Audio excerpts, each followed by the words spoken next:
কলম্বো ক্যাপসের হয়ে অভিষেক হচ্ছে রিপন মণ্ডলের। আজকে যখন মাঠে আসলেন রিপন, মাঠ থেকে যখন আমরা দেখলাম তিনি টিম বাস থেকে নামলো, টিম বাসে নেমে যখন ড্রেসিং রুমের দিকে যাচ্ছিলেন তখনই তার মুখে একটা চওড়া হাসি ছিল। তখন হয়তো আমরা বুঝতে পারিনি যে আজকেই রিপন মণ্ডলের অভিষেকটা হচ্ছে। তবে যখন মাঠে আসলেন রিপন মণ্ডল, মাঠে এসে যখন দেখলাম অনুশীলনের ওয়ার্ম আপটা করার আগে তিনি তার বোলিং মার্কটা ঠিকঠাক করছেন এবং সেখানে তার নামের প্রথম অক্ষরটা লিখলেন, তখন আর বোঝার বাকি নেই আজকেই রিপন মণ্ডলের অভিষেকটা হচ্ছে।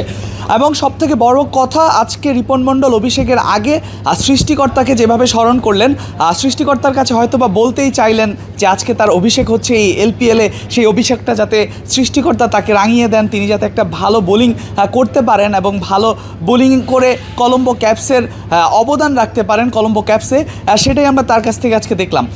এর আগে আমরা একটা ইন্টারভিউ করেছিলাম হাসান মাহমুদকে, যিনি রিপন মণ্ডলের আগে এই কলম্বো ক্যাপসে ছিলেন। বাংলাদেশের খেলা থাকায় তিনি বাংলাদেশের হয়ে খেলতে অস্ট্রেলিয়া চলে গেছেন এবং এই রিপন মণ্ডলকে তার জায়গায় নেওয়া হয়েছে। এবং তখন হাসান মাহমুদ বলেছিলেন, রিপনকে আমি বলেছি আমার মানটা যাতে রাখে, অর্থাৎ বাংলাদেশের মানটা যাতে রাখে, সে যাতে ভালো বোলিং করে। এমনটা প্রত্যাশা আসলে সকলেরই থাকবে। আজকে রিপন মণ্ডলের অভিষেকটা রিপন মণ্ডল রাঙাবে, এমনটাই প্রত্যাশা থাকবে। তবে খুব বেশি আশা করাটাও যে উচিত হবে না। এটার কারণটা হচ্ছে এই যে পাল্লিকেলের যে স্টেডিয়ামটাতে খেলা হবে, এখানে আমরা দেখেছি বেশ রান হয়, প্রতিটা ম্যাচেই 200 রান হচ্ছে। অর্থাৎ বোলাররা যে খুব বেশি ভালো বোলিং করছে বিষয়টা এরকমও না, বোলাররা মার খাবে, 4-6 খাবে, এমনটাই হবে। তবে রিপন মণ্ডল, বাংলাদেশের রিপন মণ্ডল ইয়র্কার স্পেশালিস্ট, তিনি ইয়র্কার বোলিংটা করে থাকেন। সেই ইয়র্কার বোলিংটাও আমরা এখানে দেখতে পাবো, এমনটাই প্রত্যাশা করছি। তবে আমরা দেখেছি রিপন মণ্ডল বিপিএলে কিন্তু দুর্দান্ত করেছে।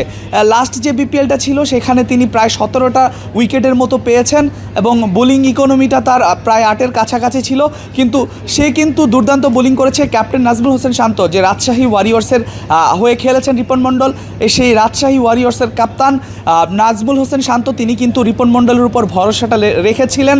তারই ধারাবাহিকতায় পরবর্তীতে রিপন মণ্ডলের জাতীয় দলে অভিষেক হয়। হয়তোবা খুব বেশি তিনি ম্যাচ খেলতে পারেননি জাতীয় দলের এখন পর্যন্ত, বা খুব আশানুরূপ পারফরমেন্সও করেননি। তবে রিপনের কেবলমাত্র শুরু। বাংলাদেশের যে পেস বিপ্লবটা হয়েছে, সেই পেস বিপ্লবেরই একটা অংশ কিন্তু এই রিপন মণ্ডল। তাসকিন আহমেদ, নাহিদ রানা, হাসান মাহমুদ, মুস্তাফিজুর রহমান, আপনি যেই পেসারদের নামই বলবেন তাদেরই একটা অংশ কিন্তু এই রিপন মণ্ডল। ভবিষ্যতে বাংলাদেশের পেস ইউনিটের অন্যতম ভরসা হয়ে উঠবে এই তারকারাই। আজকে যখন রিপন মণ্ডলের এই পাল্লিকেলিতে অভিষেক হচ্ছে, সেই অভিষেকটা রিপন মণ্ডল সৃষ্টিকর্তার কাছে স্মরণ করেই রাখতে চাইলেন এবং আজকের ম্যাচটাতে রিপন মণ্ডল ভালো খেলবে এমনটাই প্রত্যাশা সকল বাংলাদেশিদের থাকবে, সকলের থাকবে, এমন প্রত্যাশাটা আমাদেরও আছে। আশা করি রিপন মণ্ডল আজকে ভালো খেলবে। তবে ভালো না খেললেও যে খুব হতাশ হওয়ার কিছু আছে বিষয়টা এরকমও না। তবে আমরা চাই রিপন মণ্ডল আজকের ম্যাচটা ভালো খেলুক এবং ওই যে শুরুতে বললাম যে অভিষেকে হওয়ার আগে সৃষ্টিকর্তাকে যেভাবে স্মরণ করে রাখলেন রিপন মণ্ডল, সেই সৃষ্টিকর্তাও হয়তোবা এটার প্রতিদান তাকে আজকের ম্যাচটাতে দিবে। Al Mahmud Fahim, BD cric time, Kandy, Sri Lanka.